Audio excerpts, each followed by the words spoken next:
Hi, everyone. What we're going to cover now is our weekly scorecard. So we've gone through our forecast, we've set our target, right? We've picked out our sales, what we think our margin should be, our labor, our cost of goods, our operating expenses, down to our net income. But now what we have to do is track it, right? Because anybody who's in any business knows every week is different. So if that's the case, how are we doing this week? So what we want to do first is really set up a place where we can start tracking our trends. We know our sales are going to be different. We know that our cost of goods are going to be different. We know our labor is going to be different and our operating costs are different. But we have to own what they are. And what I mean by that is so many times what I hear is people get busy and we don't have time to look. And then we get to the end of the month and we're in this argument with our bookkeeper or our accountant, right? And I'm on the other side of that.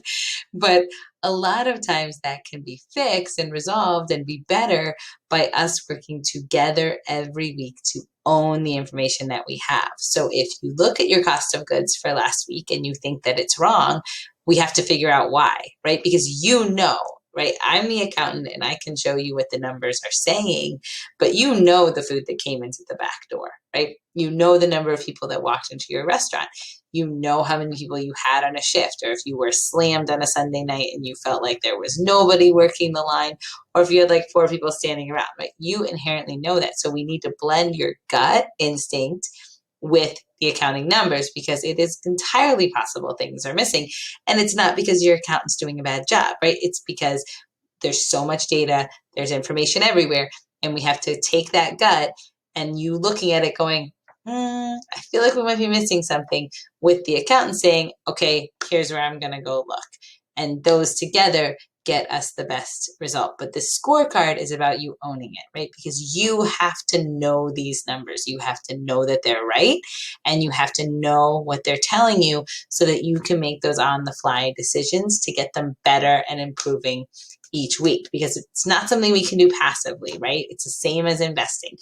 You know, people say, well, do you look at your investment statement every month, right? Or your retirement, right? Same thing. If it's just something we open in the mail and we throw away, it's not doing us a lot of good, right? And the same here. If you're getting a report from your accountant and you're just like, ugh, whatever, I don't know, it doesn't make sense to me, that's not good. We have to find a way for it to make sense to you and you believe the numbers in order for it to do any good in your business. So what we're going to do here is we are going to write down the trends that are important every week. We don't have to write down every line of our financial statement, but there is an accountability to writing down what my business did. The 3 key numbers that I care about here, not your sales, right? Because someone told me the other day, and it's very true, there's an element of things that we can't control in our sales. Obviously, there's an element we can, and we want to market, but the sales are what they are. But how did I manage my business with those sales, right? Did I run efficient labor? Did I run efficient operations? Was I aware of if it was busy or slow in my decision making for that week? So those are the 3 things I care about: are my cost of goods, my labor, and ultimately my net income. So if I were tracking this, what I'm really looking at is a percent, right? Because again, there's an element of sales that are going to go up and down every week, but how consistent was I in my purchasing based on those sales and my labor based on those sales? Operating expenses, there's some things we can control, some we can't.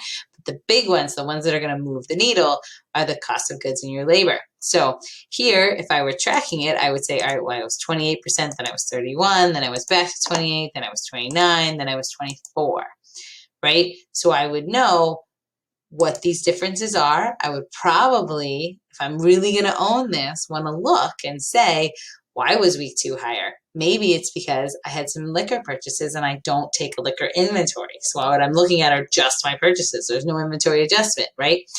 Maybe my chef overordered. Maybe we had a new person on the line and they kept messing up steaks, right? It happens. But what was that difference? On the flip side, why is week 5 low? Is it low because I did a great job buying, or I didn't buy alcohol that week? Or is it low because I'm missing information because it's the last week of my trend? So it could be the case that someone didn't turn in their invoice. We definitely want to own the information. We want to make sure the invoices got turned in and make sure we're in agreement with this number. Labor, same thing.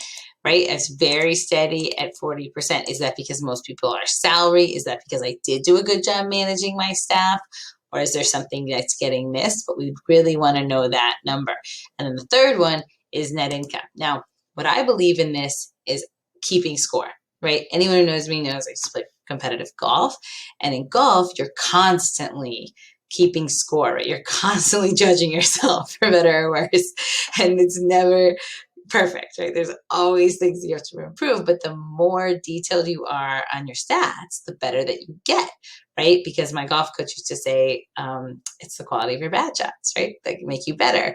That some, a week that's like, oh, that was a terrible week, but I ran a 28% is a better week than it's like, oh, it was a terrible week and I ran a 32%. So just like in golf, it's the quality of our bad weeks that make us a better business. But to do that, I have to own that I am tracking it. Just like in golf, you have to keep score. You can never miss a shot. Same here. So what we actually have, and this is for anyone who wants to use it, we actually have our own weekly scorecard. And here, this is actually keeping score.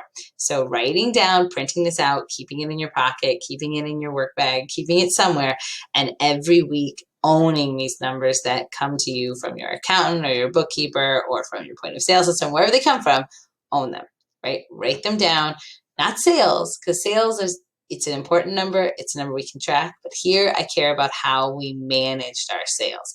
How efficient were we with our cost of goods, with our labor, and ultimately our net income? Because I guarantee you, if we can get our labor to 10% or more every week, our cash flow problems go away, right? Obviously, ideally, we want it to be 15 to 20%, right? That's where you want to be.